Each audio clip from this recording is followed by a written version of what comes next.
ইজা আম্মা আহাদুকুম ফালিয়ুখাফফিফ সালাতাহু, যখন তোমাদের মধ্যে কোনো লোক একদিন মসজিদে ইমামতি করার সুযোগ পাবে, আমি তাকে উপদেশ করছি, আমি তাকে আদেশ করছি, সে যেন নমাজ পড়াবার কালে নমাজটাকে বেশি লম্বা না করে দেয়, বেশি লম্বা সুর টেনে টেনে টেনে টেনে 8 মিনিটের নমাজটাকে যেন 12 মিনিট না করে দেয়, 6 মিনিটের 7 মিনিটের নমাজটাকে যেন 14 মিনিট গড়িয়ে না দেয়। কেন না দেয়? ফাইন্না ফিহিম যায়িফ, যেহেতু তো পিছন দিকে এমনও বুড়ো মানুষ আছে, বেচারি আল্লাহর ভয়ে লাইনে দাঁড়িয়ে আছে, মুজলুম হয়ে, কাতর হয়ে, বাঁকা হয়ে, কোমরটাকে ঝুঁকিয়ে দিয়ে তোমার সাথে দাঁড়িয়ে আছে। এত লম্বা সময় ধরে দাঁড়িয়ে থাকতে পারবে না, কষ্ট হবে তার, জানি। কোনো মানুষ যদি রুগী হয়, যার কিডনি ফেল হয়ে গেছে, অথবা তার সাইটিকার বাত আছে, কিংবা তার সুগার আছে কঠিন মাত্রায়, এমন লোকটা যে দাঁড়িয়ে আছে তোমার পিছন দিকে, যদি 14 মিনিট ধরে তাকে এশার নামাজে দাঁড়িয়ে থাকতে হয়, তাহলে এই কষ্টটা সহ্য করতে পারবে না। তার জন্য নবীজি খাস করে বলছেন, তোমার পিছন দিকে লাইনে বুড়ো বুড়ো মানুষগুলো আছে, বাচ্চার মারা আছে, আর এই কমজোর মানুষগুলো, রোগী মানুষগুলো আছে, তাদের দিকে লেহাজ করে তোমার নমাজটাকে বেশি লম্বা করিও না। কথাটা কত দয়া প্রদর্শন করেছেন আল্লাহ পাকের নবী বুড়ো মানুষের উপরে। আপনি আন্দাজ করতে পারছেন? যদি বুড়োর উপরে আপনি মেহেরবানি করেন, তা আল্লাহ রাব্বুল আলামিন আপনার উপরে মেহেরবানি করবেন। এটা কথা হাদিসে লিখাই আছে, কারো মেহরবানি তুম আহলে জমি पर, करो मेहरबानी तुम आहले जमी पर, खुदा मेहरबान होगा আরশে বারি पर। তোমার বাড়িতে যে বুড়া মা আছে আর বাবা আছে, তার গোড়াতে গিয়ে বসো, একবার মিষ্টি করে বলো, মা কিছু খাবি নাকি মা? বাপকে যে বলো, বাজান কিছু নিবা নাকি? আরে আনতে পারবে কি পারবে না তা আমি জানি না, কিন্তু যদি মুহাব্বতের সাথে তাকে পার্শ্বে বসাও, তাহলে তার দিলটা বড় হবে, তোমার জন্য দুয়া বের হবে।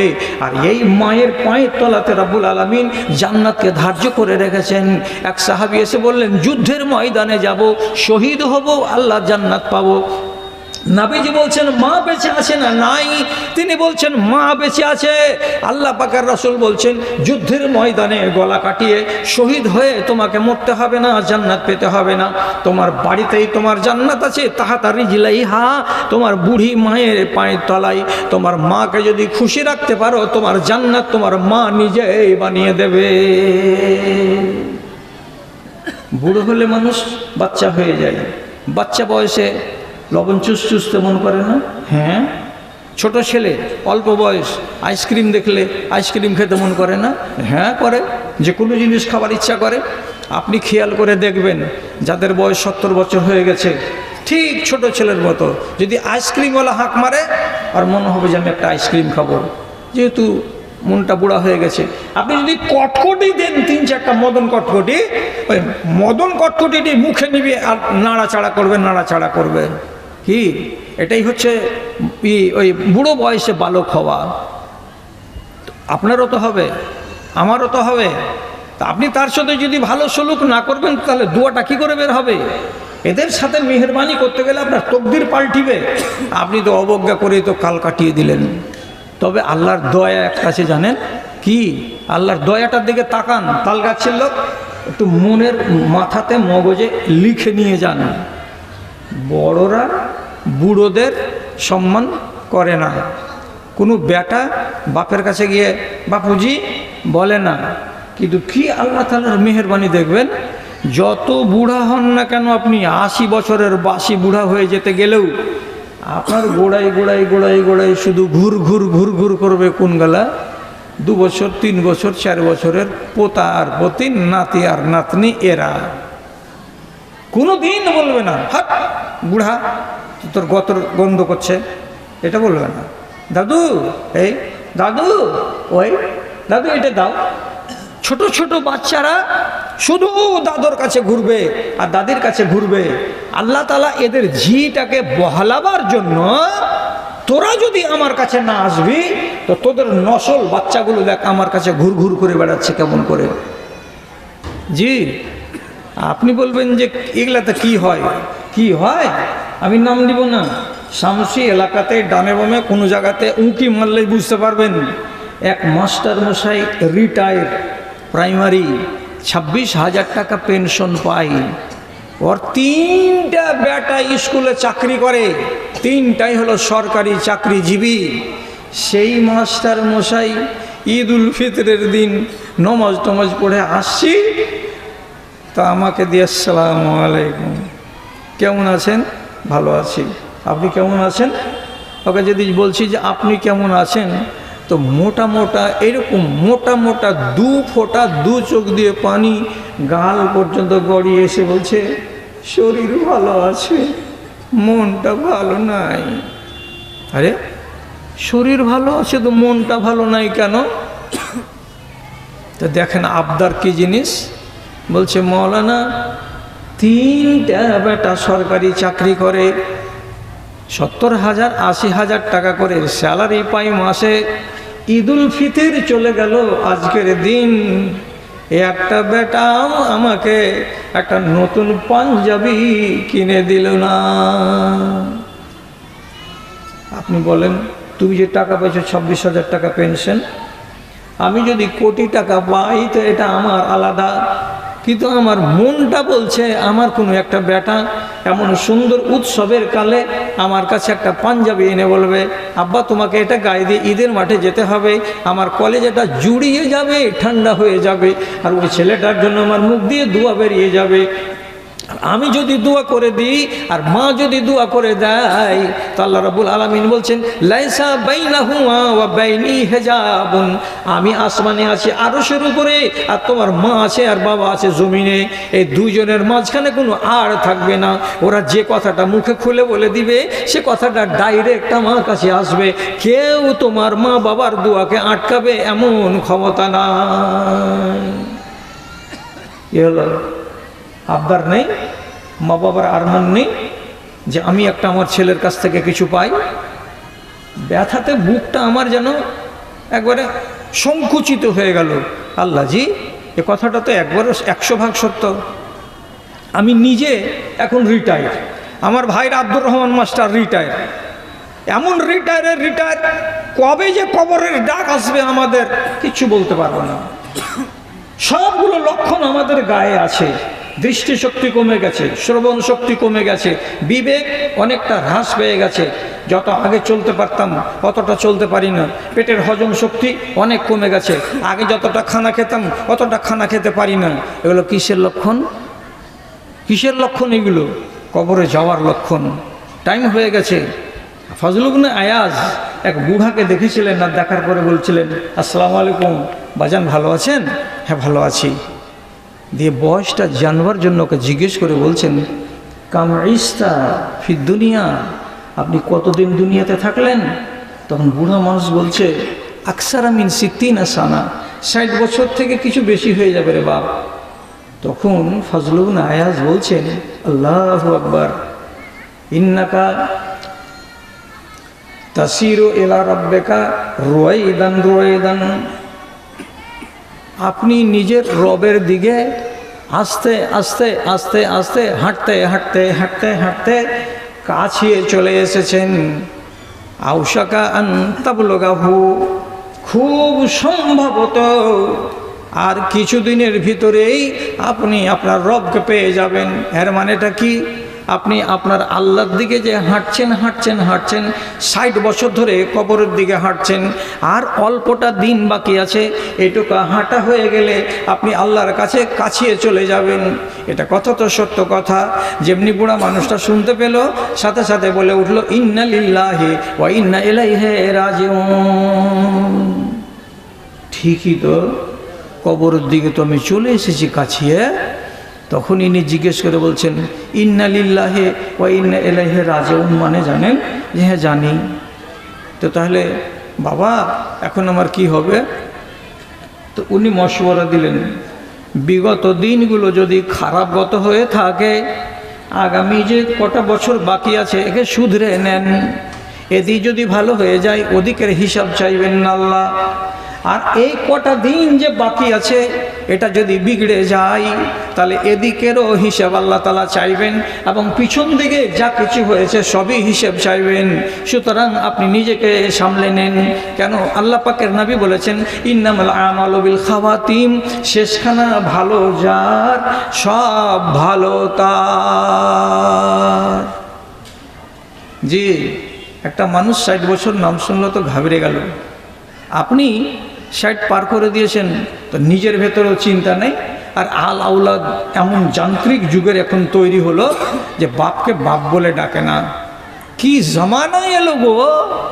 হ্যাঁ, আমি এবং আমার বাপ হুসেন সালাফি সাহেব যেখানে জালসাতে গেছি লোকের ইচ্ছা আমাকে আগে উঠাবে। আমি বলি যে আমাকে আগে উঠেন, আমার বাপকে আগে উঠান। উনি উঠে শেষ করে যাবেন, উনি হলেন প্রধান বক্তা। লোক যদি থাকে তো আমি বলবো, আর লোক না থাকে আমি না বলবো। আমি সারাটা জীবনে কাজ করেছি এবং যারা আমার ছাত্র আছেন বা যারা আমাকে চিনেন, ভাদু মাদ্রাসাতে আমি 25 বছর বক্তা ছিলাম, রাত্রি 2টা থেকে 4টা ফজর পর্যন্ত। বাস ওইটাই আমার টাইম। আমার বাবা যখন মরবেন তার কিছুদিন আগে তাকে স্ট্রোক হয়েছিল, আর 11 মাস আমার বাবার বিবেক বুদ্ধি কিছু ছিল না। তো ডাক্তারে বলেছিল যে আপনারা করেন, ক্যাথাটার করে নেন, পিসাবের জ্বালা থেকে আপনারা বেঁচে যাবেন। আমরা 6টা বোন আর আমরা 4টা ভাই বললাম আমার বাপকে বৃদ্ধ বয়সে ক্যাথাটার করাবো না, যেভাবে পিসাব করবে পায়খানা করবে আমরা সব ব্যবস্থা করব। তখন আমি বাড়ি থেকে ডেলি প্যাসেঞ্জারি করতাম চাকরিতে যাওয়া। রাতের বেলায় আমার ডিউটি থাকতো, তো আমার বাবার ক্যাথাটার করা থাকতো না বলে বড় ক্যারিগুলোকে লাগিয়ে দিতে হতো। যখন এতটা পিসাব হয়ে গেল ক্যারিটাকে খুলতে হতো আর আবার আরেকটা ক্যারি লাগাতে হতো। আমার বাপের বয়স তখন 76 বছর। তো আমার মতো একটা চাকরিজীবী মানুষ, এই লোকটা যে বিছানায় পড়ে আছে এ তো একটা আলেম, এ তো কামাই করে না। তা আমি যদি বলি যে তোর পিসাবকে আমি সারাটা রাতে 4 বার করে পাল্টাবো কেন, যদি আমি এই কথাটা বলি তা আল্লাহ রাব্বুল আলামিন আসমান থেকে আমাকে তো পাল্টা জবাব এটা পাঠিয়ে দিতে পারেন। তুই আজকে দুনিয়ার মুখ দেখেছিস কার দৌলতে? এই লোকটার দৌলতে। তারপরে যদি রাসূলুল্লাহর হাদিসটা আপনার মগজে ভাসে আপনি নিজেকে থরথর করে কাঁপাবেন। কি বলে? ইন্না আবাকা মিসরা আবা বিল জান্নাতে, তোমার বাপ হলো তোমার জান্নাতের সুন্দর ঘরখানার একটা সেগুন কাঠের যেমন দরজার পাল্লা হয়, তেমনি তোমার বাপ হলো সেগুন কাঠের পাল্লা। তুমি যদি তোমার চৌকাঠটাকে, তোমার দরজাটাকে আঁচড় দেওয়া ভালোবাসো, দাগ লাগা ভালোবাসো, ধাব্বা লাগা ভালোবাসো, জায়গা জায়গা পাল্লাটার বুকলা উঠে উঠে গেছে এমন পাল্লা যদি ভালোবাসো, তাহলে আমি তোমাকে বলছি তোমার বাপের সঙ্গে তোমার যা মন লাগে তাই করো। আর তুমি যদি মনে করো জান্নাতের গেটে, জান্নাতের দরজায় যে ঝকঝকে সেগুন কাঠের পাল্লাটা লাগানো আছে তাতে যেন দাঁত দেখতে পাওয়া যায়, চেহারা দেখতে পাওয়া যায়, একটা আঁচড় পর্যন্ত না থাকে, তাহলে দুনিয়াতে তোমার বাপের মনি, তোমার বাপের দিলে একটা আঁচড় পর্যন্ত টানতে যেও না। বাপের দিলে যদি আঁচড় লাগে তো তোমার জান্নাতের কপাটে আঁচড় লেগে থাকবে। বাপের গলাতে, বাপের যদি মনের ভেতরে ঘা লেগে থাকে তোমার জান্নাতের পাল্লা তার বুকলা উঠে উঠে থাকবে। তাহলে ভালো করে মনে রাখো তোমার বাপ হলো জান্নাতের দরজা। কি ব্যবহার করবেন বলেন? কোনটা করতে হবে? এখনকার জমানায় 90% বউ শ্বশুরকে থালা আগিয়ে দেয় না, যদি দেয় কাছে নিয়ে গিয়ে জোর এমনি করে ঠেলে দেয়, কাছে বসে থাকে না, গ্লাসে পানি দেয় না। কিন্তু সব নারী নয়, অনেক এমন নারী আছে দুনিয়াতে যে শ্বশুরকে বাপের মতো মর্যাদা দেয়নি। একটা দুটো নয়, 10টা 20টা 30টা এমন নারী আছে। রাতের বেলায় ফজরের টাইমে গরম পানি আগিয়ে দেয়, আব্বা আপনি ঠান্ডা পানিতে উজু করতে পারবেন না, এই লেন পানিটা। আরে তুই দুয়াতে তুই দুয়াতে ধনী হয়ে যাবি যদি এই লোকটা খালি একবার মুখ ফুটে বলে দেয় জাযাকিল্লাহ, আল্লাহ তোকে উত্তম বদলা দেই। এই মুখের দোয়াগুলো সম্বন্ধে নবীজি কি বললেন, এই জমিন থেকে বের হওয়া আর আরশ পর্যন্ত পৌঁছিবার মাঝখানে কাউরে হিম্মত নাই যে ওই লোকটার মুখের কথাগুলোকে আটকে দিতে পারে। খেলা মনে করছেন?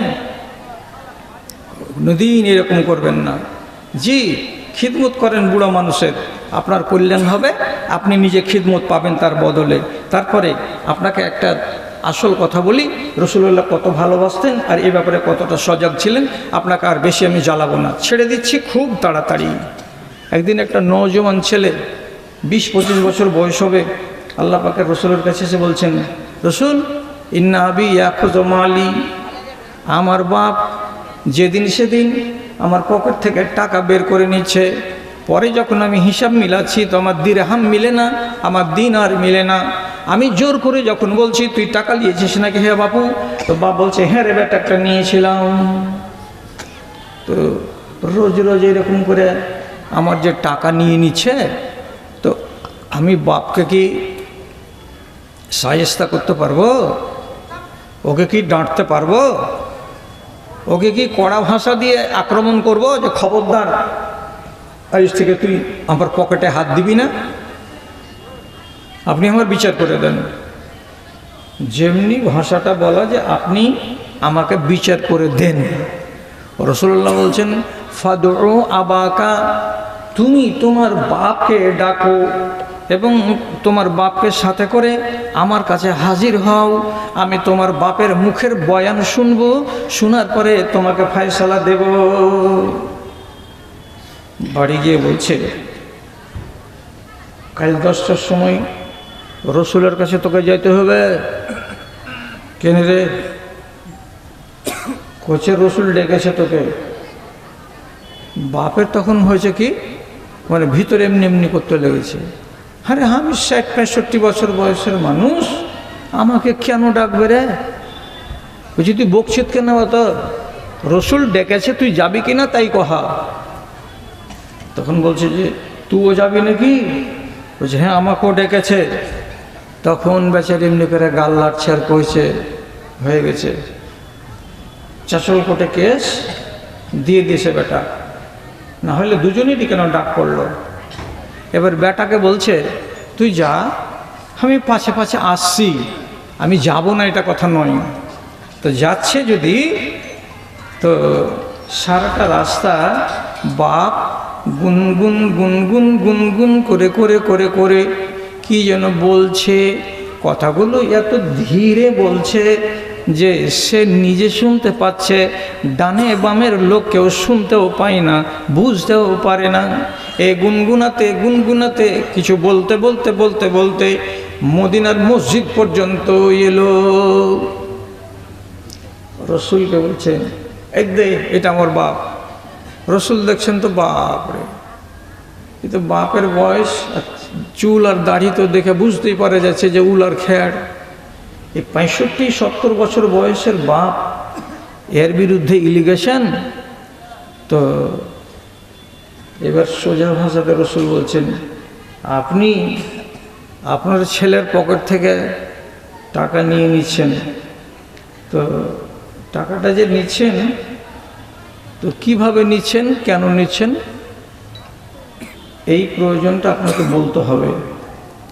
তো বলছে হুজুর আমিও অভাবী মানুষ, যখন কিছু খাওয়ার মন করে একটা দিরহামগুলো নিই, আমার বেটার ছেলে পেলে না পয়সা করি ভালো আছে, বাজারে যাই কিছু জিনিস কিনে টিনে খাই, এই জন্য নিই মাঝে মাঝে। তাছাড়া আমার বুক ভরা আশা, ছেলে যদি কামিয়াপুত হয় তার যদি একটা টাকা নিই তো মনে হয় ওর ভারী হবে না, এই জন্য বড় মুখ করে নিতাম। তখন রসুল বলছেন আপনি যে বাড়ি থেকে বেরিয়ে এত দূর পর্যন্ত এলেন, তো কি বলতে বলতে এলেন সে কথাটি বলেন। তখন লোকটা খালি এমনি এমনি করছে আর কইছে কি বলতে বলতে এলাম, আমি কি বলতে বলতে এসেছি, আপনাকে কে বলল? তখন রাসূলুল্লাহ বলছেন আখবারানি জিবরিল আনিফান, তুমি যখন বাড়ি থেকে বেরিয়ে গুনগুন গুনগুন করতে করতে আসছিলে মদিনার মসজিদের দিকে, কি বলছিলে সে সম্পর্কে আমাকে জিবরিল আমিন খবর দিয়েছেন। আমি জিবরিলের কাছ থেকে জেনেছি এবং জিবরিল আমাকে বলেছে বুড়ো মানুষটার কথাগুলো শুনবার মতো আল্লাহ রসুল আপনি অবশ্যই শোনার চেষ্টা করবেন। আমাকে খবর দিয়েছে, আমি তোমার মুখ থেকে শুনতে চাই। তোমার বেটা সামনে খাড়ো আছে, বলো কি বলছিলে তুমি? তো ছেলের সামনে বাপ ভিতরের কথাগুলো আর বলবে না। তখন রসুল্লাহকে বারবার বলছেন এমনি করে, খাললে ইয়া রসুল্লাহ, বাদ দেন আল্লাহ রসুল, বাদ দেন। ছেলের কাছে টাকা নিচ্ছিলাম, অসুবিধা হচ্ছে, ছেলে নিব না, ওগুলো শুনতে হবে না আপনাকে। রসুল্লাহ বলছেন আমি আবদার করেছি তোমার কাছে, কি তুমি বলছিলে কথাগুলো আমাকে শোনাতে হবে। তখন লোকটা বলছে আপনি হলেন রাহমাতুল আলামিন, আমাদের সবার নবী, আপনার কথাটাকে ফেলতে পারবো না। তখন লোকটা বলতে শুরু করলো, কি বলছে? বলছে রসুল আমি আমার ছেলেটাকে সামনে করে কথাগুলো মনে মনে বলছিলাম। কি বলছিলে? বলছে আমি কাঠ ফাটা রোদে গায়ের ঘাম ঝরিয়ে কপালের ঘামকে পায়ে ফেলে মেহনত চালাচ্ছিলাম, তোমাকে খেজুর গাছের তলায় ছায়াতে বসিয়ে রেখেছিলাম। আমার যখন পিপাসা লাগতো তখন কাজ ছেড়ে ছায়াতে আসতাম, 2 ঘুঁট পানি পান করার পরে তোমাকে জিজ্ঞেস করে বলতাম বেটা তুমি তো ছায়াতে আসো, তো তোমাকে কি পিপাসা লেগেছে? তুমি বলতে না পিপাসা লাগেনি, তবু আমি তোমাকে, যেহেতু তুমি ছোট্ট 5-6 বছরের ছেলে, আমি 2 বুঁদ পানিগুলো তোমার মুখে দিতাম, কেন যে তুমি একটা নির্বোধ শিশু, তোমাকে পিয়াসা লাগতেই পারে। এই করে যখন বিকেল বেলা হয় তখন কাজ ছেড়ে আমি বাড়ির দিকে চলে আসি, তোমাকে কাঁধে করে আমি নিয়ে আসি। 1 2 নম্বর, হে আল্লাহ পাকের রাসূল, যখন এই ছেলেটা কোনোদিন অসুখ হয়ে গেছে, ছেলের কপালে সাদা কাপড়কে ভিজিয়ে দিয়ে ন্যাকড়া বানিয়ে কপালে তার চাপা দিয়ে রেখেছি, আর তার পাশে যোগানদারি করেছি স্বামী আর স্ত্রী টাইম বেঁধে বেঁধে। বিবিকে বলেছি তুমি ঘুমাও, আমি জেগে আছি, আর বিবি যখন জেগে যাবে আমি তখন ঘুমাতে যাব। কত দিন রাত্রি 10টার সময় আমি যোগানদারি করেছি, বাচ্চার যদি জেগে যায় কষ্ট হয়ে যায়, তার জন্য ওর কাছে পহারাদারি করেছি, কপালটাতে হাত দিয়েছি, পাগুলোকে চেপে দিয়েছি। ওষুধ তখন তেমন ছিল না, ভিজা ভিজা ন্যাকড়া দিয়ে কপালকে ঠান্ডা করে জ্বরকে ভাগিয়েছি। আর এটাই আশা রেখেছিলাম যদি একদিন আমার কপালেও ন্যাকড়া গুঁজে দিতে হয়, তাহলে এই ছেলেটাই একদিন আমার কপালে ন্যাকড়া চাপিয়ে দিবে, আমাকেও আরাম দেওয়ার চেষ্টা করবে। এই কথাটাই আমি গুনগুন করে বলছিলাম। আর কি বলছিলে? তো বলছে আমার এই বাচ্চা তুমি যখন হাঁটতে পারছিলে না তখন আমি তোমাকে আমার আঙুলটাকে ধরিয়ে ধরিয়ে সাহারা দিয়ে দিয়ে তোমাকে হাঁটাচ্ছিলাম, এমনি করে হাঁটো এমনি করে হাঁটো। তোমাকে আমি আশ্রয় দিয়ে দিয়ে হাঁটা চলা শিখিয়েছিলাম। কেন শেখাচ্ছিলাম? যেদিন আমি অচল হয়ে যাব সেদিন তুমি আমার হাতখানা ধরে হয়তো আমাকে আংনা থেকে গলি পর্যন্ত নিয়ে যাবে, কিংবা গলি থেকে তুমি আমাকে আংনা পর্যন্ত নিয়ে আসবে। আজকে যদি তোমার হাত ধরে আমি চলতে শিখাই, কালকে তুমি আমার হাত ধরে আমাকে সাহায্য করে দেবে। এইগুলো আশা নিয়ে, এইগুলো ভরসার কথাগুলো মনে এসেছে, আর সেগুলো বলতে বলতে বলতে বলতে আপনার মসজিদ পর্যন্ত আমি এসেছি। কথাটি বলা শেষ হয়নি, রাসূলুল্লাহর চোখের কোণেতে পানি এসেছে গড়গড় করে গড়ে। তারপরে আফসোস করে ছেলের দিকে তাকিয়ে বলছেন বাবারে, তোমার বাবার আশার দিকে দেখেছো কি না দেখো নাই? যদি তুমি দেখে থাকো তাহলে বাবার কল্পনা কত সত্য। সে রোদে পুড়েছে, তোমাকে ছায়ায় রেখেছে। তুমি অসুখ হয়েছো তো তোমার পাশে সারা রাত জেগে জেগে পহারাদারি করেছে, আর সেই বাপকে তুমি আজকে একটা টাকা নিয়েছে তাই কেস করে দিয়েছো। এটা করা উচিত হয়নি। রাসূলুল্লাহর চোখে ডবডব করে পানি দেখতে পেল ছেলেটা, তখন লাজবাব হয়ে লজ্জিত হয়ে দাঁড়িয়ে আছে। এমন সময় আল্লাহ পাকের নবী বলছেন আনতা ওয়া মালুকা লিআবিকা, আগামী দিনে মনে রেখো তুমি এবং তোমার যত মাল আছে সবই তোমার বাবার, সবই তোমার বাবার, সবই তোমার বাবার। খবরদার, একটা টাকা যদি পকেট থেকে টেনে নেই তার জন্য বাবাকে বেশি কথা বলবে না। বন্ধুগণ, তথা মজলিসের এক পাশে আড়ালে বসে থাকা অবলা সরলা স্নেহের মাতা ও ভগ্নীগণ, আল্লাহ তাআলার শুকরিয়া আদায় করছি। বছরের এক প্রান্তে আবার আপনারা যেমন এই জায়গাতে জমায়েত হওয়ার একটা সুযোগ পেয়েছেন, ঠিক তেমনি আমিও আপনাদের সামনে একবার হাজির হওয়ার সুযোগ পেয়েছি। আপনারা শ্রোতা হিসাবে এসেছেন, আর আমি কিছু বলবো এই উদ্দেশ্য নিয়ে এসেছি। আমাদের উভয় পক্ষেরই ইরাদা, ইচ্ছা, আকাঙ্ক্ষাটা নেক আছে। সুতরাং আমরা একটা কথা আগে ভেবে নিই, একটু ভালো করে কথাটার প্রতি সুবিচার করবেন। সব লাস্টে যে খেলোয়াড়টা ক্রিকেট খেলতে নামে, ওর হাতে 2-3 ওভার বল বাকি থাকে। ওর ভাগ্য ভালো থাকলে 5 ওভার, না তো 3-4 ওভারের ভিতরেই চলো। তা আমি তো হলাম শেষ। আর এখনকার জমানায় রাত 9টার আগে মানুষ স্টেজে প্যান্ডেলে আসে না, আর যখন রাত 12টা বেজে যায় তখন প্যান্ডেলে কেউ থাকে না। এই তো হলো আমাদের অবস্থা। তো 12টা বাজার আগে আমি আপনাদেরকে আল্লাহর কসম দিছি, বড় ভাই, মেজো ভাই, সেজো ভাই, আপনার 12টা যেন না বাজে। আপনি আপনার 12টা বাজায়েন না। ঘড়িটা যখন 12টা বলবে যে আমি বেজে গেছি, তখন যদি আপনার 12টা বাজে তাহলে ঠিক আছে। তো এই অনুরোধটুকু রেখে কথা আরম্ভ করলাম। তা কি বলছি, প্রত্যেকটা নর এবং নারীকে তার জীবনের 3টি মূল পর্ব গত করতেই হবে। মূল 3টি পর্ব কি কি? 3টি পর্ব। একটা হলো শৈশবকাল, আর একটা হলো যৌবনকাল, আর আরেকটা হলো কি বার্ধক্যের কাল। 3টা কাল। আপনি যদি বেশি আগ বাড়িয়ে বলেন যে আমি শৈশবের কালে এইভাবে 8 বছর, 9 বছর, 10 বছর ধরে মুহতাজ হয়ে পরের মুখাপেক্ষী হয়ে বাঁচতে পারবো না, এক ধাপে আপনি উঠে যাবেন 25 বছর বয়সে, হবে না। কোনো ভাই যদি বলে যে 65 বছরে পড়ে গেছি, এই সময় আমাকে ভালো লাগে না, এটা আমার পছন্দের নয়, আমি এই সময়টাকে অত্যন্ত ঘৃণা মনে করি, আর দিয়ে আবল তাবল বকে, তাহলে এটা বুদ্ধিমান এবং ইমানদার মানুষের পরিচয় নয়। কেন? আল্লাহ তাআলা নিজেই বলছেন তোমাদেরকে এই 3টা সময় এবং 3টা কাল পর্ব গত করতেই হবে। সূরা রুমে রব্বুল আলামিন বলছেন, আল্লাহুল্লাযী খালাকাকুম মিন যুরফিন,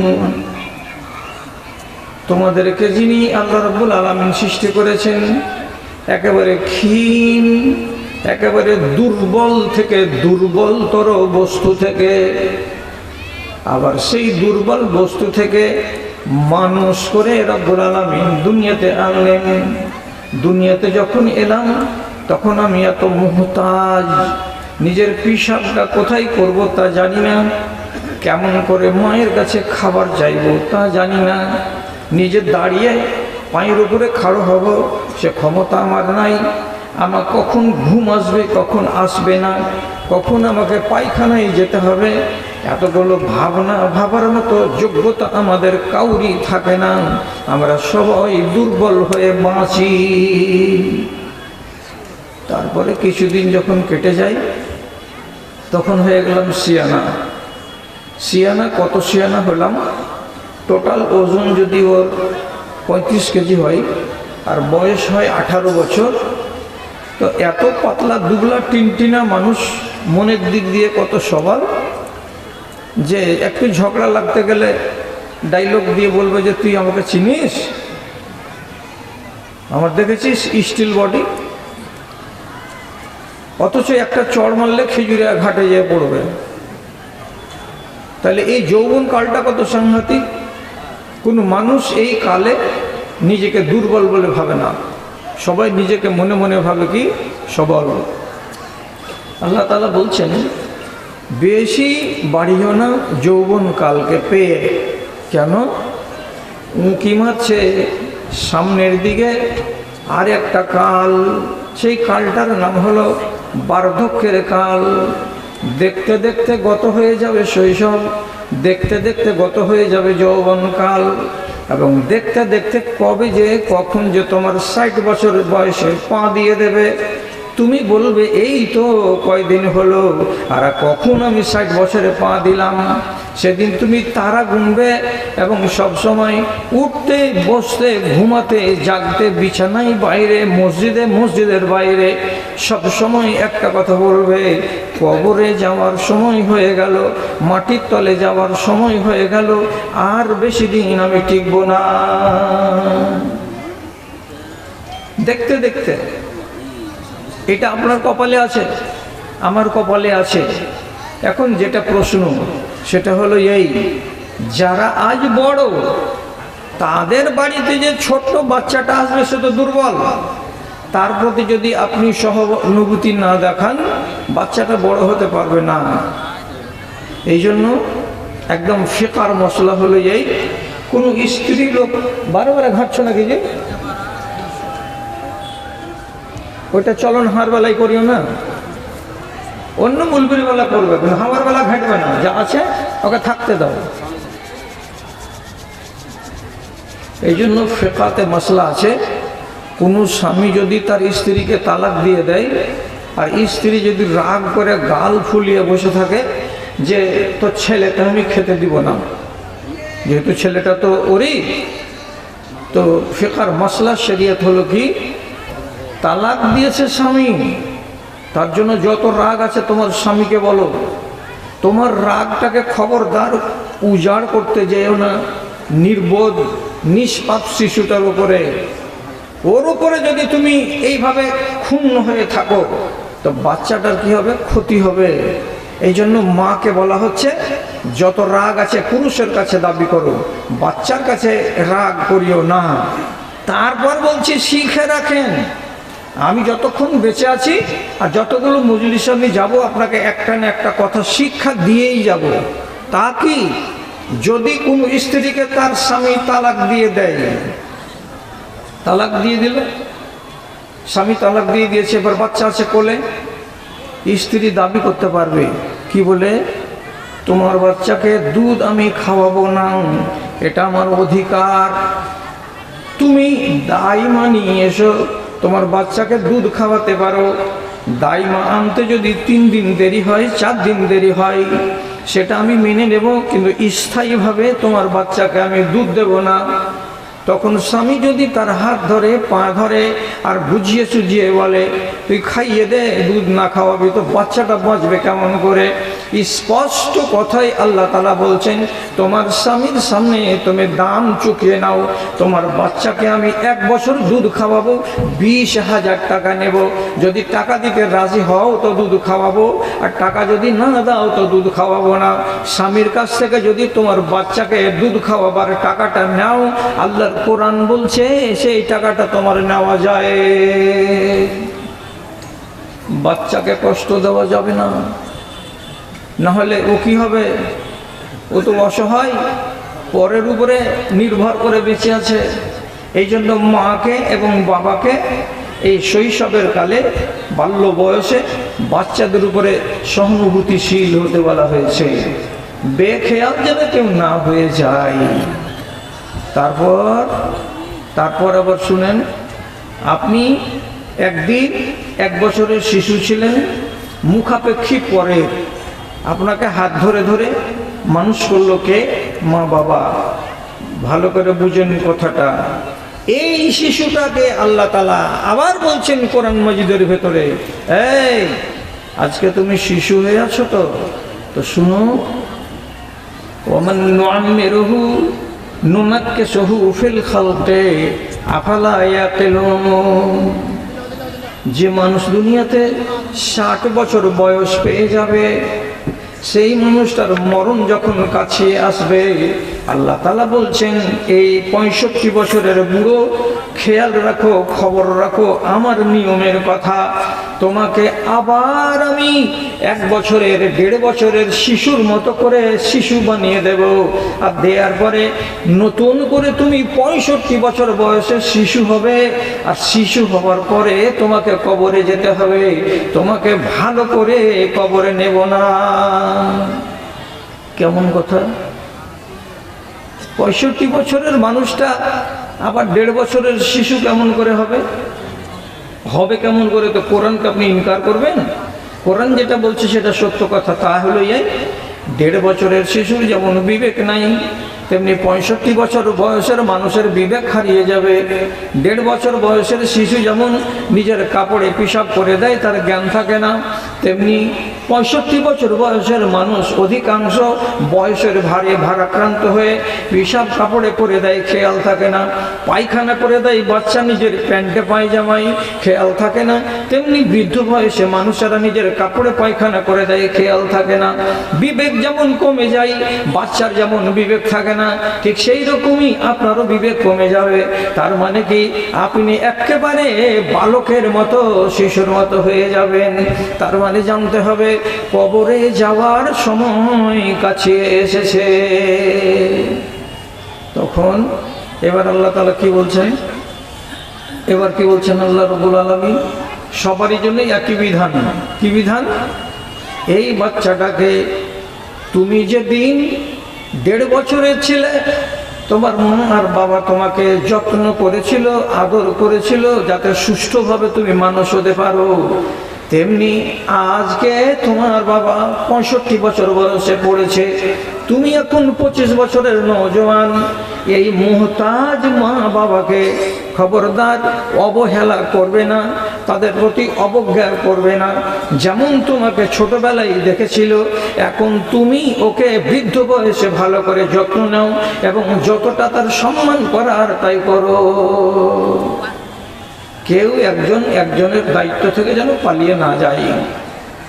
তাহলে খেয়াল করুন তো, বর্তমান জমানাতে প্রাণী, জীব, আল্লাহর মাখলুকের ভেতরে সব থেকে অবহেলিত প্রাণীকে, এটা খেয়াল করেন।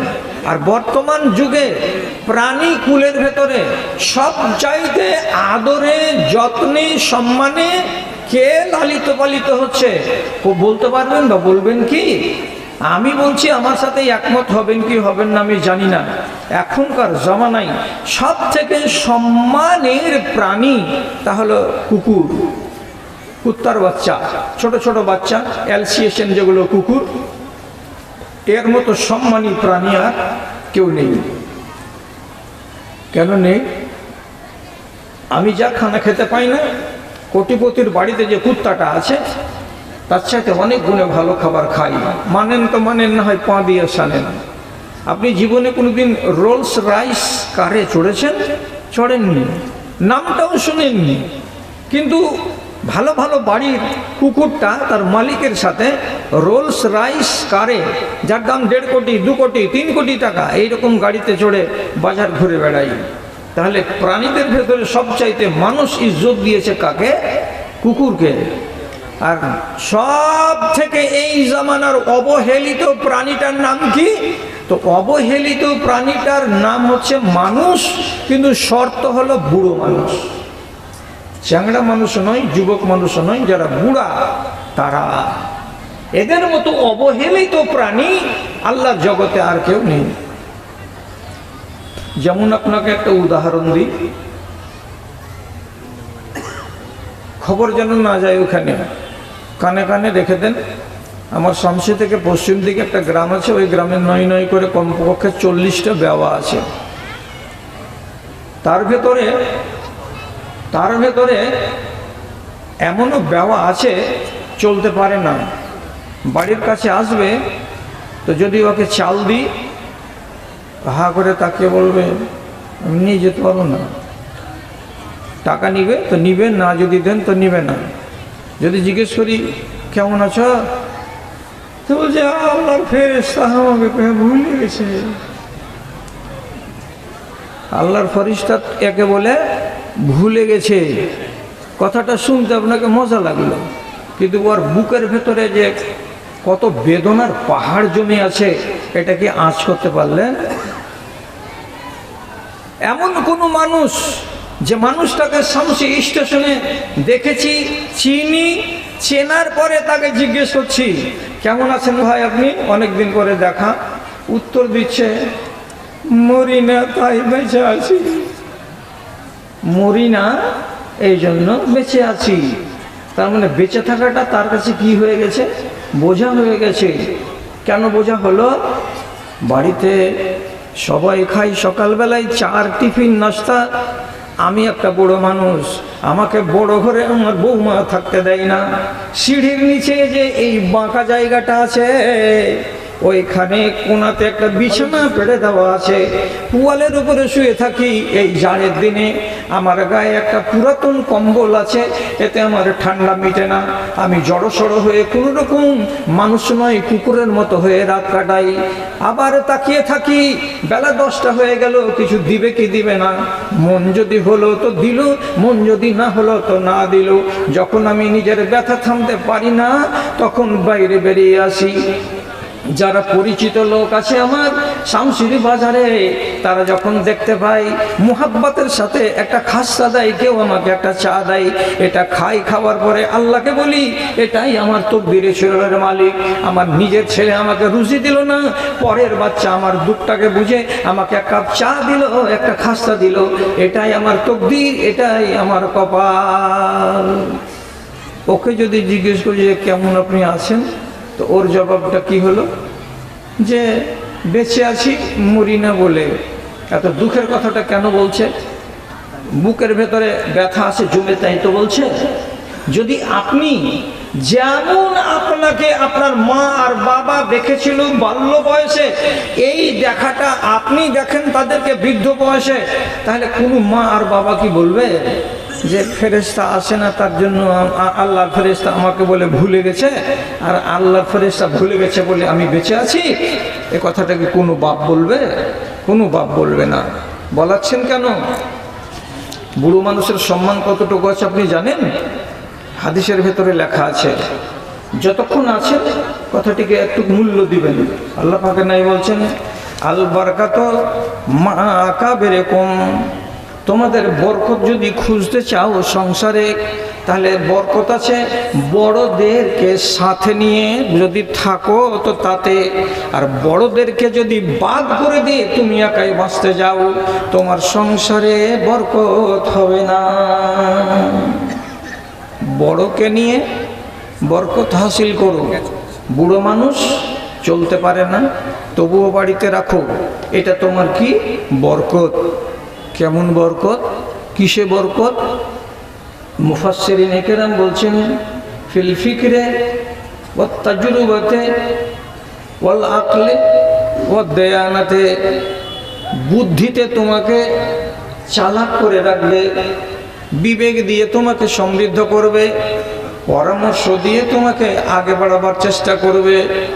এর কাছে যেটা বুদ্ধি আছে, এর কাছে যেটা অভিজ্ঞতা আছে, ওটা আর তোমার কাছে নাই।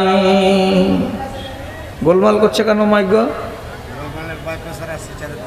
হ্যাঁ, শুনতে পাচ্ছে না পাবলিক। এতটি লোক তো কেউ বলছে না।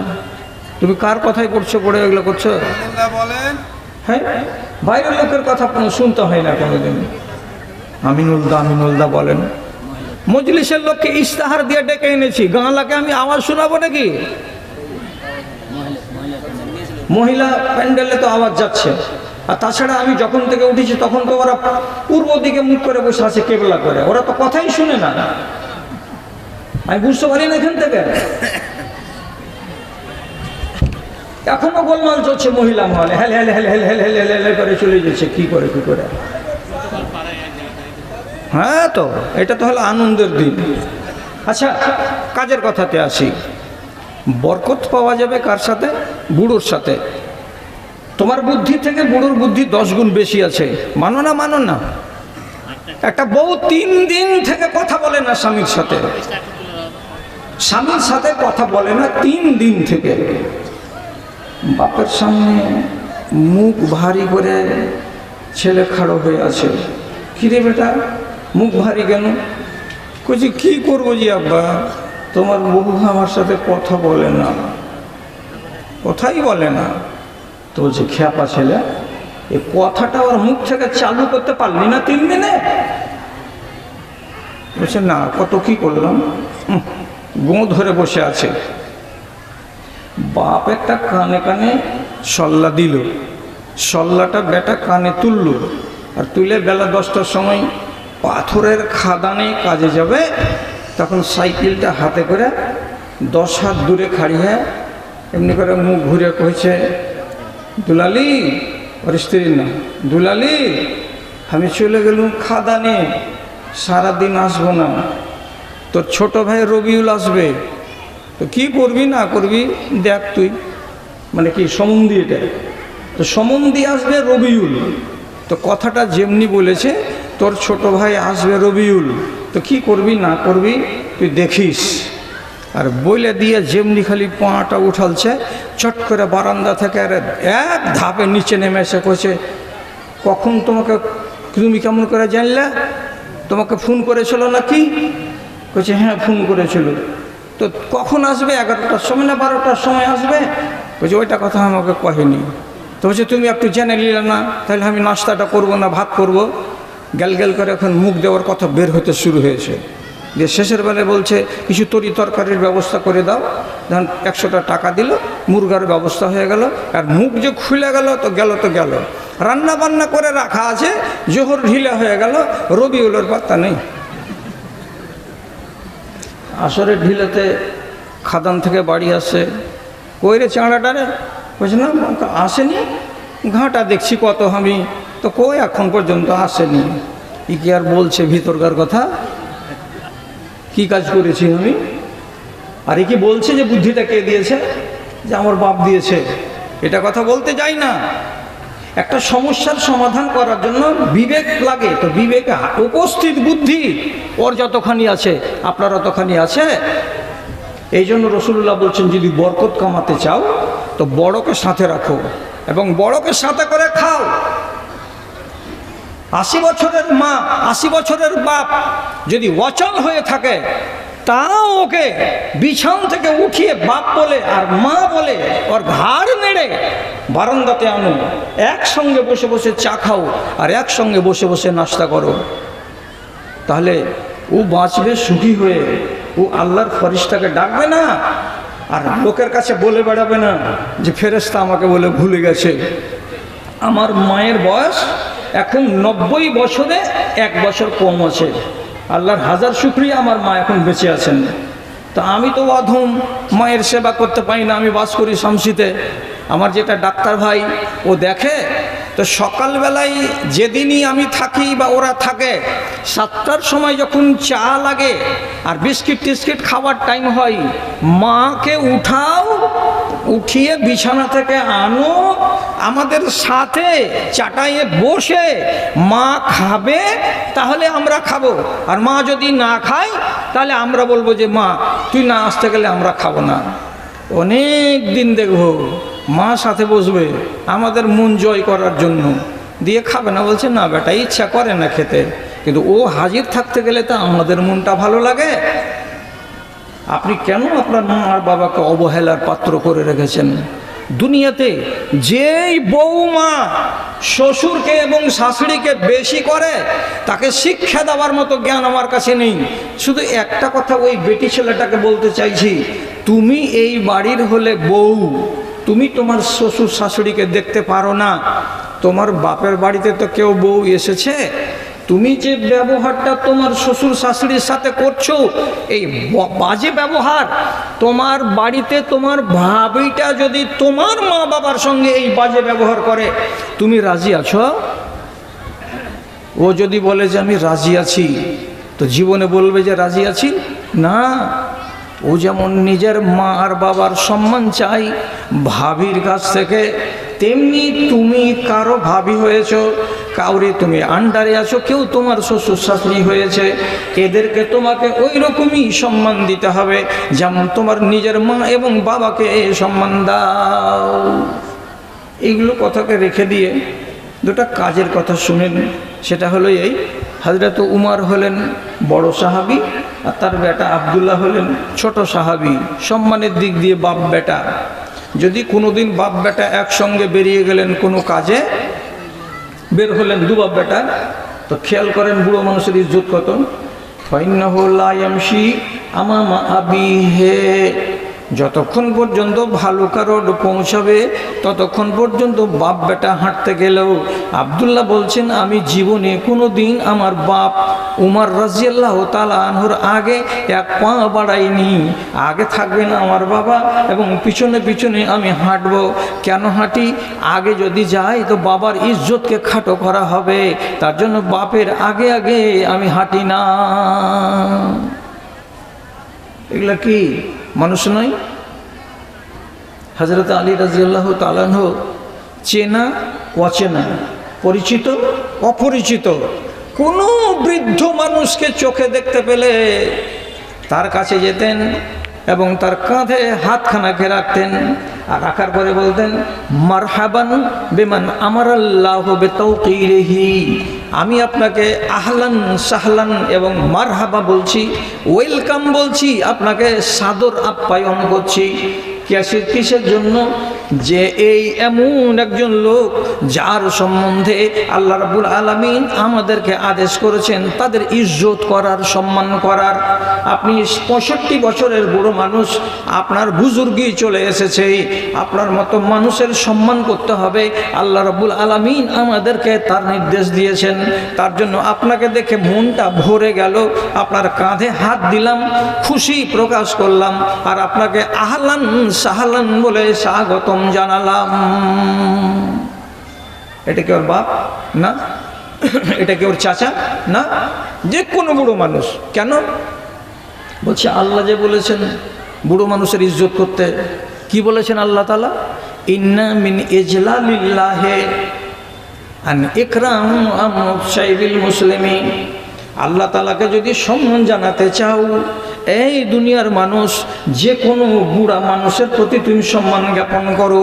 তোমার সামন দিয়ে যদি একটা বুড়ো চলে যায় লাঠি হাতে করে, বাঁকা কোমর করে নিয়ে, আর তুমি তার খোঁজ না নাও, তুমি তাকে যদি সালাম না দাও, তার দুঃখের কথাটা যদি জিজ্ঞেস না করো, তার পাশে দাঁড়িয়ে যদি একটুখানি মোহাব্বত প্রকাশ না করো, তো রব্বুল আলামিন বলে পাঠিয়েছেন আমার কাছে তোমার সম্মান লাঘব হয়ে যাবে।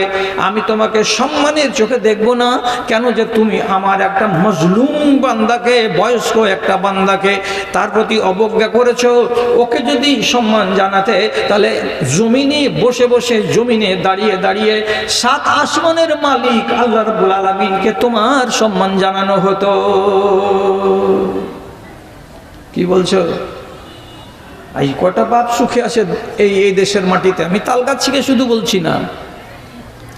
হযরতে আবু হুরায়রা রাদিয়াল্লাহু তাআলা আনহু উনি নিজে বলছেন আমি নীতি কি অবলম্বন করি জানেন? বলেন আপনার কথাটা শুনি। তিনি বলছেন লা তাজলিস কাবলা জুলুসে আবিকা।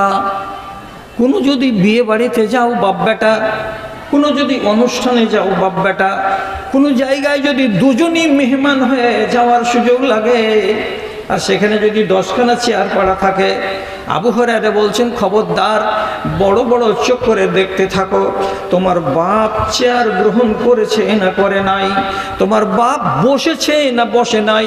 তোমার বাপ যদি দাঁড়িয়ে থাকে, খবরদার তুমি বাপ দাঁড়িয়ে থাকা অবস্থায় লুক করে চেয়ারে বসে যেও না।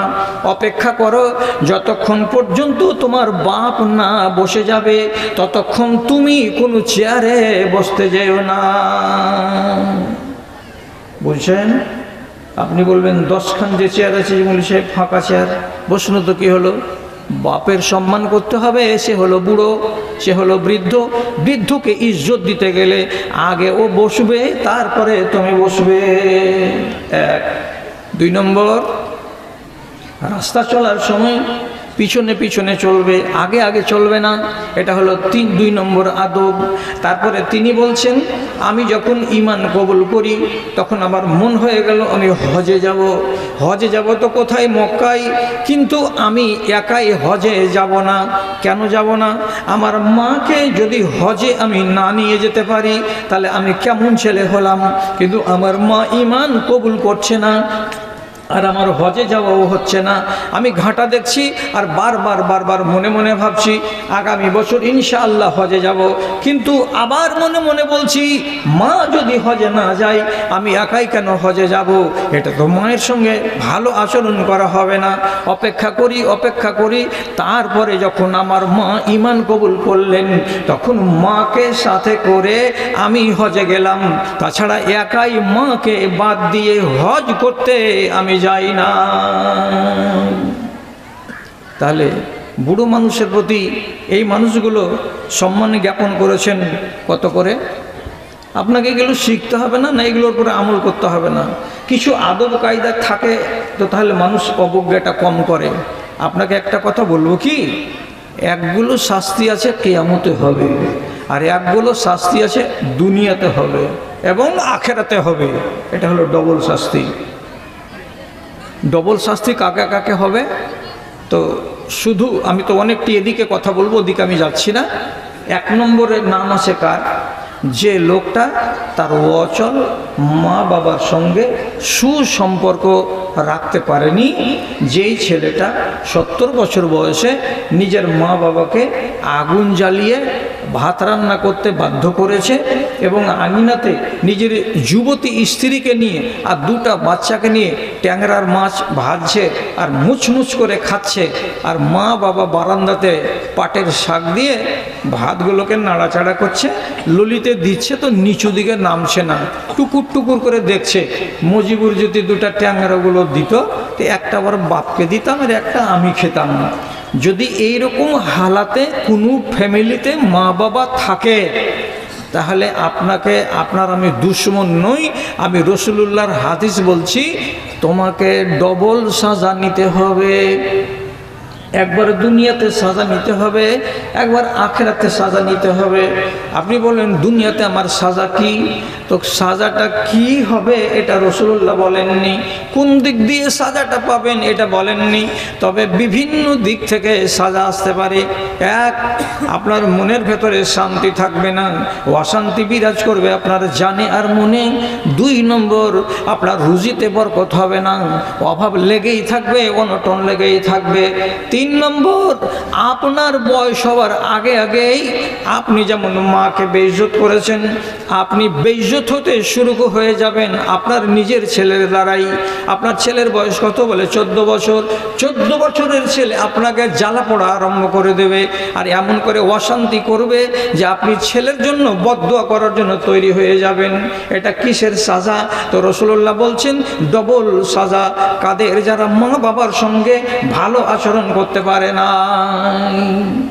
চোখে দেখতে চাইও না আযাব কেমন। রাসূলুল্লাহ বুড়া মানুষ দেখতে গেলে কি করতেন একটা শিক্ষা দিই। রাসূলুল্লাহর জামাইয়ের নাম,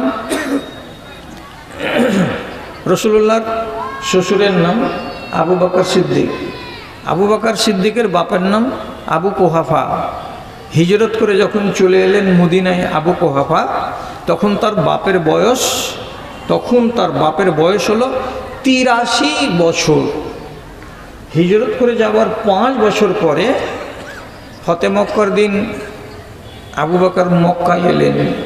রাসূলুল্লাহ কাবার পাশে এক জায়গাতে বিশ্রাম করছেন। এমন সময় বাপের বাড়ি গেল এইখান থেকে অল্প একটু দূরে, এই মাস্টার সাহেবের বাড়ি বা মাস্টার আব্দুল জব্বার ওনার বাড়ি পর্যন্ত এত দূর গিয়ে নিজের বাপ আবু কুহাফাকে, তখন ওর বয়স হয়ে গেছে 88 বছর, এই বছরের বুড়াকে বগলে হাত দিয়ে সাহারা দিয়ে হাঁটাতে নিয়ে চলে আসেন আবু বকর সিদ্দিক। রাসূলুল্লাহ যেখানে বসে আছেন সেই জায়গায় রাসূল দেখতে পেলেন, আর দেখার পরে এমনি করে বড় বড় চোখ করে তাকাচ্ছেন যে আবু বকর এটা কাকে সাথে করে নিয়ে আসছে। তো তার আগেই আবু বকর বলছেন, হাজা আবি আবু কুহাফা, আল্লাহ পাকের রসুল এটা আমার বাপ, এর নাম হলো আবু কুহাফা। এখন পর্যন্ত ঈমান আনেনি, 88 বছর বয়স হয়ে গেছে। এত লম্বা লম্বা দাড়ি, সব পাইতালের মতো, খেড়ের মতো, উলার মতো হয়ে জল জল জল জল করছে। আর চুলগুলো সব পেকে সাদা হয়ে গেছে, একটা বিন্দু পরিমাণে মোচ এবং দাড়ি আর চুলে কোনো জায়গায় কালো নাই। এত ঝরঝরে বকের পাখার মতো সাদা চুল নিয়ে আমার বাপকে আমি টানতে টানতে নিয়ে এলাম। রাসূলুল্লাহর মুখ থেকে পবিত্র কথা বেরিয়ে আসছে কি, হাল্লা তারাক্তাহু ফি বাইতিহি হাত্তা আতিহে। আবু বকর এমন কাজটা কেন করতে গেলা?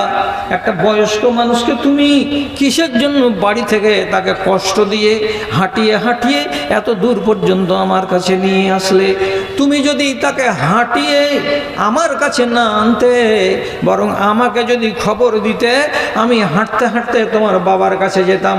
এটা তার ইজ্জত করা হতো, এটা তার সম্মান করা হতো, এটাতে আমি রাজি হতাম। কিন্তু তুমি যে কাজটা করলে এটা আমাকে পছন্দ হলো না। এত বয়স্ক মানুষটাকে তুমি কেন বাধ্য করলে হাঁটাতে? রাসূল নিজে যেতে চাইছেন যে আমি যাব হেঁটে। আবু বকর বলছেন, নবীজি গরজটা তো আমার বাবার, আপনার তো গরজ নয়। আমার বাবার গরজ বলে আমি নিয়ে এসেছি আমার বাবাকে। কি গরজ? আপনি শুধু বলুন, হে আবু কুহাফা, তোমার বড় বেটা ঈমান এনেছে, জান্নাতে যাবে। তুমি কেমন বাপের বাপ? কিয়ামতের দিন তোমার চোখের সামনে বেটা যাবে জান্নাতে আর তুমি যাবে জাহান্নামে। এটা ভালো কথা নয়। যখনই দুটা মাত্র কথা নবীজি বললেন, সাথে সাথে বুড়ো মানুষ হাতটা সোজা করে উঠাতে পারে না, থরথর থরথর থরথর করে কাঁপছে। আর কাঁপতে কাঁপতে কাঁপা কাঁপা হাত নিয়ে রাসূলুল্লাহর দিকে আধখানি বাড়িয়ে দেওয়ার পরে বলছে, রাসূল আপনার দলে হব। কি বলতে হবে বলুন তো? আল্লাহ পাকের নবী বলছেন, বড় কথা নয়, শুধু বলুন লা ইলাহা ইল্লাল্লাহ মুহাম্মাদুর রাসূলুল্লাহ। এটা যদি বলে দেন আপনি আমার দলে হবেন। এটা যদি বলে দেন নিজের বেটার সঙ্গে আল্লাহর জান্নাতে যাবেন। এখানে 1 মিনিট কথা হলো, তার মধ্যেই আবু কুহাফা ঈমান কবুল করে নিল। সব থেকে বয়স্ক সাহাবী রাসূলুল্লাহর যুগে কে? আবু কুহাফা। তাহলে অনুমান করেন যে একটা বয়স্ক মানুষের সম্পর্কে রাসূলুল্লাহর সিদ্ধান্ত কত নেক। আচ্ছা, এই এত বড় যে জুমা মসজিদটা আছে, এই জুমা মসজিদে আপনাদের জুমার দিনকে নামাজ পড়াই, 5 ওয়াক্তের নামাজ হয়তো মাদ্রাসার মাওলানারা পড়াই, কিন্তু ইমাম সাহেবকে এই খবরটা আপনি জানিয়ে দিয়েন, যদি কোনো দিন সূরা লম্বা হয় আর আপনার জানে কষ্ট হয়, তো কানে কানে ডেকে বলবেন, ইমাম সাহেব কি বলছেন? কইছি এত লম্বা সূরা থামতে পারি না। বয়স কত আপনার? 70 বছর। আপনার বয়স কত?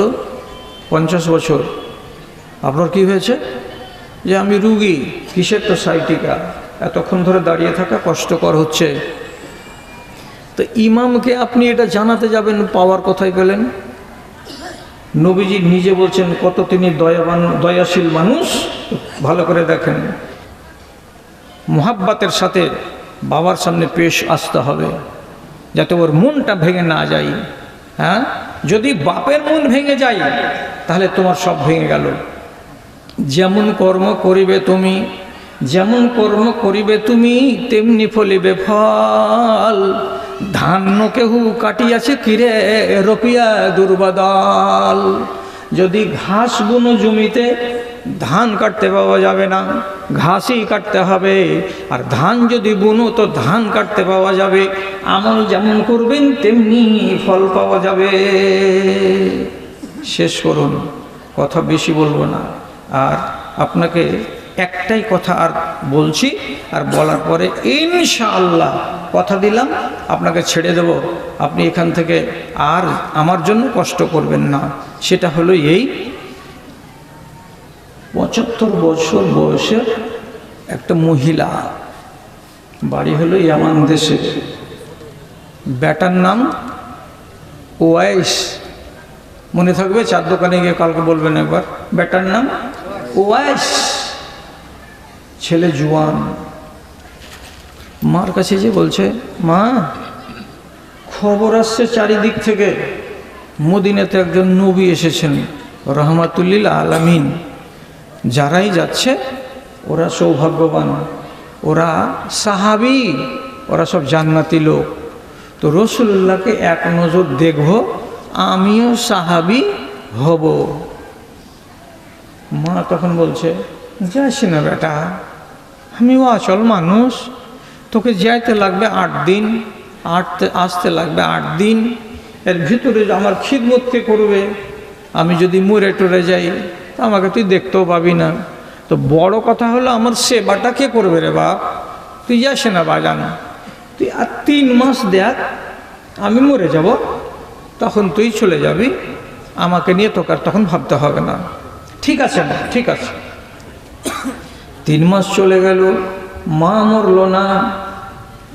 আর একদিন তখন মার কাছে যেয়ে বলছে, আম্মা তুমি তো মরনি, নবী যদি মরে যায় তো কি হবে? আমি তো তাকে দেখতেও পাবো না, সাহাবি হতে পাবো না, আমার তকদিরটা তো খারাপ হয়ে যাবে। আম্মা তুমি আমাকে একবার দাও না অনুমতি, যে একবার মদিনা থেকে ঘুরে আসি। মা পায়ে পড়ছে, না বেটা যায় না, যায় না। বারবার বারবার মা যখন অনুনয় বিনয় করে বলছে, ছেলে মাকে ফেলে মদিনা আসতে পারে না।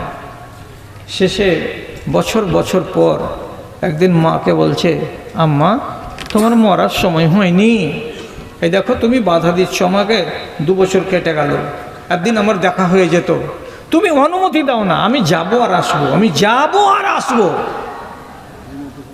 কি করবে মায়ের জাত, অনুমতি দিয়ে দিল, যা বেটা তোকে অনুমতি দিলাম, তুই মসজিদে নববীতে যাবি, আর যে রসুলুল্লাহর সাথে দেখা করবি, দেখা করে সালাম দিবি, নিজের পরিচয়টা দিবি। রসুলের চেহারাখানা দেখা হয়ে গেলেই তুই সাহাবি, তোর সম্মান বেড়ে গেল। আর তৎক্ষণাৎ আবার উল্টা পিঠে তোকে উঁটে চেপে বাড়ি চলে আসতে হবে। 1 দিন নয়, 2 দিন নয়, 1 বেলাও থাকতে পাবি না। ঠিক আছে, ঠিক আছে, ঠিক আছে। এমন দেশ থেকে এলো 6-7 দিনের রাস্তা, এসে মসজিদের নববীতে এসে বলছেন, আইনা নবিউল্লাহ, এ লোকেরা তোমরা তো চিনো, আমি চিনি না, কোনটা লোক হলেন আল্লাহর নবী? আমাকে দেখিয়ে দেন তো, ওই লোকটাকে দেখবো, ওর সাথে মুসাফা করব। সবটি উপস্থিত লোক বলছে, আমাদের মধ্যে কেউ নবী নয়, যিনি নবী তিনি বাইরের দিকে আছেন, এখানে থাকো, জোহরের নামাজ পড়ার পরে অবশ্যই নবীকে তুমি দেখতে পাবে, তিনি ইমামতি করবেন জোহরের নামাজে। তো বলছে, নাই না, নাই। কোথায় গেছেন? বাইরে গেছেন। রসুল উহুদের দিকে বেড়াতে যেতেন, বাকির দিকে বেড়াতে যেতেন, হাররা শারকিয়ার দিকে বেড়াতে যেতেন, উনি তো মানুষ একজন, নেই। তো কি বলছে, আম্মা আয়েশার কাছে যে খোঁজ নিচ্ছেন, আম্মা আল্লাহ পাকের নবী কতক্ষণে বাড়ি ফিরবেন? মা আয়েশা জবাব দিয়ে বলছেন, উনি বাড়ির বাইরে তেমন দূরে যাননি, কাছেই আছেন, মদিনা মসজিদে অপেক্ষা করো কিছুক্ষণ, 1-1.5 ঘন্টার ভেতরে উনি চলে আসবেন, তখন তুমি মোলাকাত করবে, তোমার প্রয়োজনের কথা তাকে শোনাবে। কিন্তু তিনি বারবার করে বলছেন, আম্মা বলেছেন মসজিদে যাবে, মোলাকাত করবে, সালাম দিবে, আর দেনান দেয়ার তখনই ফেরত চলে আসবে, তোমাকে ওখানে থাকার অনুমতি দিলাম না। মার কথা যখন মনে আসছে, কি করবে? 1 বেলা কাটাবো, বেশি সময় কেটে যাবে, মা মন খারাপ হবে, ওর কথাটা অমান্য করা হবে, আমি তো দাগি হয়ে যাব, দোষী হয়ে যাব। শেষ পর্যন্ত ঘণ্টাখানিক অপেক্ষা করার পর একাই একাই আফসোস করে বলছেন, পরওয়ারদিগার আপনি আমার কপালে, আমার নসিবে রাসূলুল্লাহর মোলাকাত লেখেননি নাকি? দেরি যে হয়ে গেল। উনি রসুলুল্লাহকে না দেখেই মুলাকাত না করেই চলে গেলেন ফেরত নিজের বাড়ির দিকে। মসজিদে যতটি লোক ছিল সবাই জানতে পারল রসুলুল্লাহ এলেন। জোহার বাদ আল্লাহ পাকের নবীকে খবর দেওয়া হলো একজন লোক এসেছিলেন ইয়ামান দেশ থেকে, তার মা তাকে বলেছে যেভাবে সেভাবে লোকটা আমল করলো, মা এখানে টিকতে অনুমতি দেয়নি, টাটকা টাটকা আপনাকে দেখতে পেল না, অতএব ফিরে চলে গেল। রসুলুল্লাহ তখন খবর পেয়ে গেলেন আসমান থেকে, এই লোকটাকে নাম হলো এই, কি জন্য এসেছিল? আমার মুলাকাতে। ফেরত কেন চলে গেল? মায়ের কথাতে। এই কম করো, আওয়াজ করছে, ঘ্যান ঘ্যান করছে, শুনতে পাও না কে?